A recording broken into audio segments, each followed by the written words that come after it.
आगे 40 रात शब्द मेले पहुंची 10वें द्वार कहते हैं कि कावे। जब नौबत जड़ती है, सुनने को मिलने लगी, आनंद और नशा जब इस पर सवार होता है तो इसको कोई उतार लेता है। इस संसार की चीजें उस आनंद और नशे को उतार लेंगे। कहते हैं सुनती सुनती उस शब्द को पकड़ करके, वो तो डोर है, उसी से उतर के आई और वही पकड़ में आ जाए तो वापस हो जाए। दूसरा कोई आने जाने का रास्ता ही नहीं है। वो शब्द ही है, नाम ही है, वो बाजे ही हैं। और नौबत जो है वो जो बज रहे, उसी से उतर के नीचे आई और दोनों आंखों के पीछे बैठ गई। तो जब तक है आंख और कान खुले थे तब तक सुनती और देखती थी। लेकिन जब ये कर्मों की गंदगी, तुमने पाप उनकी लाद ली, तो आंख भी और कान भी बंद हो गया, उसका पता ठिकाना, उसकी डोर, उसका आनंद, वो सब बिसर गए, भूल गए। अब जब वेद मिला महापुरुषों से और आप में लगन लग गई, तो दया हो गई उनकी घाट पर, तो सूरज सुनने लगी। अब पकड़ के चढ़ जाएगी, चढ़ती जाएगी, देखती जाएगी। तो मंडल है, लोक है, बड़े बड़े देश है। इस देश में क्या रखा है? कुछ नहीं, ये तो कुछ है ही नहीं। उन देशों के सामने क्या, कुछ नहीं, बूंद भी नहीं। ऐसे ऐसे देश है। तो मालिक ने लाने का और ले जाने का दोनों रास्ता रखा कि अच्छा जाओ, फिर कहा कि अच्छा चलो वापस, तो चल देना चाहिए। पराए देश में यहाँ बस्ती बनाने लगे तो वो यहाँ रहने देगा? ये तो दूसरे का देश है। तपस्या करके मांग करके ले आया सब जीवात्माओं को, तो उसकी तो है नहीं। जीवात्माएं तो सत्पुरुष की है, ये काल भगवान की नहीं है। काल भगवान ने तो तपस्या की, तपस्या के एवज में उनसे मांग लिया वरदान, उन्होंने प्रसन्न होकर के दे दिया। अब इनकी तो है नहीं है। अब वो उधर से आए, वो महापुरुष, और जीवों को बताए तो यहाँ से ले जाओ, बताए सब भेद रास्ते का कि तुम यहाँ की नहीं हो, यहाँ की नहीं हो, तुम्हारा यहाँ घर नहीं है, ये घर नहीं है, चलो और आगे चलो। जैसे यहाँ बताते हैं भाई ये कुछ नहीं है तुम्हारा, ये परदेश है, थोड़े दिन का है बस, इसके बाद चलो। ऐसे ही साधन कराकर जब ले चलेंगे तो बड़े बड़े लोग कहेंगे नहीं और आगे चलो, यहाँ नहीं है तुम्हारा, इसको भी छोड़ो, ऊपर के भी छोड़ दो। तो घर में जा कर के ही विश्राम मिलेगा, और किसी जगह मिलने वाला नहीं। इसलिए प्रीतम जहाँ प्रकट हो गया वहाँ मिलेगा, दूसरा और कोई रास्ता नहीं। मनुष्य रूपी मंदिर, इसी पर वो प्रकट होता है। ये जीवों को चिताने का पोल है, खंबा, और यहाँ लाइट लगी हुई है। बस वो टेल लगाते हैं, चलो आओ, सवार करते हैं जहाज पर, नौका पर, नाम की नौका पर। तो जो भागशाली हुए वो पहुंच गए और उन्होंने सत्संग सुना और उन्होंने समझा, चेतना आ गई, बैठने बैठाल देते हैं, संभल के रहो, और लाद लिया, लाद के बस कितनों को महापुरुषों ने पार उतार दिया। ये तुलसीदास जी, मीरा, ये जितने भी उस समय पर थे, उस समय के लोगों ने एक ने भी इनको महात्मा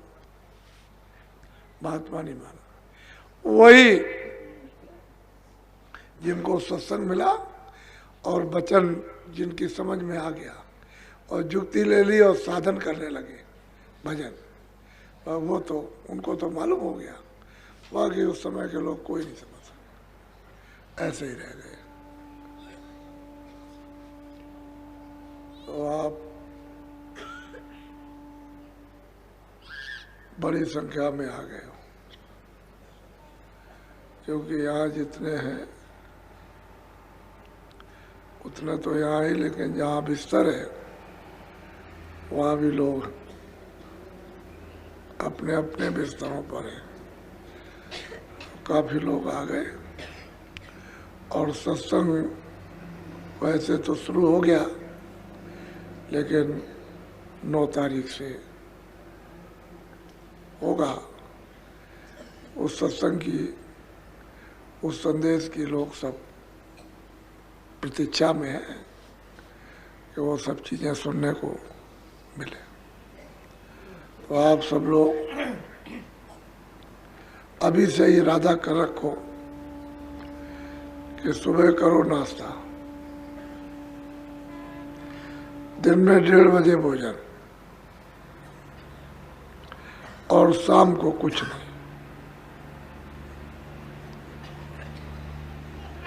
शाम को आपकी इच्छा हो चाय पी लो, नहीं दूध थोड़ा पी लो, बस। किस लिए? कि आपको भजन करना, और खा लोगे तो वो कुछ नहीं, आलस आ गया।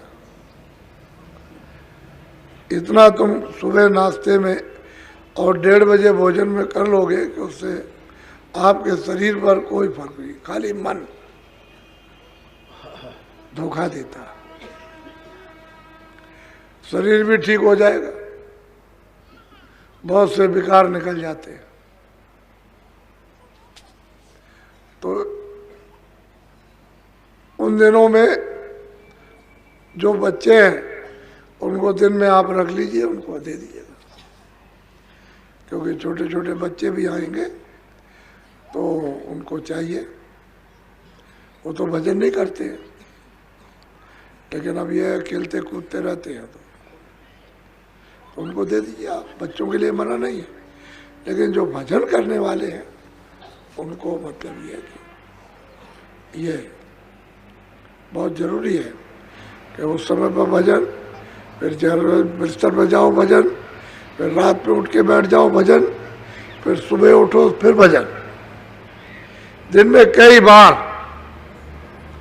मनुष्य रूपी अपने निज घाट पर बैठ करके और सूरज से, क्योंकि सूरज चेतन है और ऊपर से जो नाम आ रहा है वो भी चेतन है, तो चेतन चेतन का भजन करेगा, चेतन चेतन को पकड़ेगा,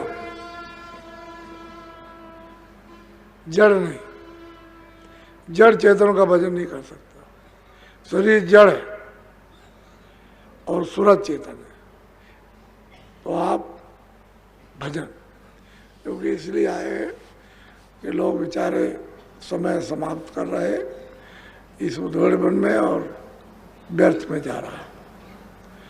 उस लोगों को मौका मिलना चाहिए, ये न कह सकें कि हमको सही और सच्चा रास्ता नहीं मिला। तो आप लोग एक बात ये सफाई का ध्यान रखो। दूसरी बात यह है कि आश्रम में रहते हो, कोई चीज़ खेत में खड़ी हो बच्चों को समझाना, और खुद कोई चीज़ छूना नहीं, जो भंडारे में मिले वो आप सेवन करो। एक व्यवस्था है, तुम उसको बिगाड़ दोगे तो व्यवस्था खराब हो जाए। 1 किलो के बजाय 1 मन तुम उसमें डाल दो बाल्टी में, तो खराब हो जाएगा, फायदा क्या रहेगा। एक व्यवस्था है, उस व्यवस्था के अनुकूल अपना जिस लिए आए वो लाभ प्राप्त करो। तो आपको पूरा सत्संग मिलेगा, उसका लाभ मिलेगा। और जो तकलीफ आपको है वो तो हम जानते ही हैं कि बहुत तकलीफ, आप हार गए, डॉक्टरों से भी हार गए और दवा से भी हार गए, और पैसे इतने खर्च हो गए कि नहीं। खैर कुछ आपको बहुत लाभ होगा, उससे भी फायदा होगा। आप अपनी चीज जो कुछ भी हो आप कह डालो, जो अगला सुनेगा, जो कुछ करेगा वो अगला करेगा। तुमको अपनी चीज कह जाने की कोई मतलब यह सर्टिफिकेट तो लेना नहीं। सर्टिफिकेट तो तुमने बहुत ले रखे, अब बिना सर्टिफिकेट के तुम कह दो और बस। कुछ कर्मों पर भी जब बुरे कर्म होते हैं तो मतलब फिर क्या करोगे, कुछ अच्छा भी कर्म करना चाहिए। तो इसलिए एक एक बात, अब सुबह 10 मिनट पहले घंटी बजेगी 4 बजने में, तो आप यहाँ फौरन पहले ही से सचेत रहो, उठ करके जल्दी से आओ, आ जाओ,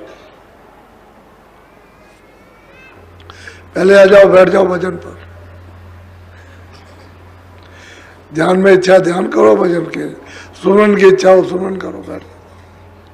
जब कह दिया जाए कि अच्छा खोलो तो खोल दीजिए, सत्संग सुनिए, कहा जाए बैठो तो फिर बैठ गए। तो इसलिए ये काम करो जिसकी आज हर मानव को जरूरत है। बगैर इसके काम कहोगे कि हो जाएगा, कुछ होने वाला नहीं है। ऐसे कांटे बो रखे हैं आपने कि अब वो आपको फूल नहीं मिलेंगे। अगर फूलों पर चलना है तो भजन, वो तो कांटे आपने बो दिए, सब वही छिदेंगे, वही पीड़ा करेंगे, दर्द करोगे, चिल्लाओगे, रात को नींद नहीं, दिन को नींद नहीं, बेचैन, न घर में न बच्चों में। ऐसे आपने जो बोया है उसी को समझ लो कि किसी तरह से वो कांटे फूल बन जाए, त्रिशूल का कांटा हो जाए और कांटे का फूल बन जाए। ऐसा करो। जय गुरुदेव।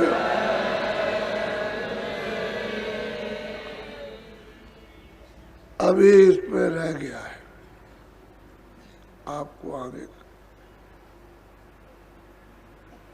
अब आगे पैर करो।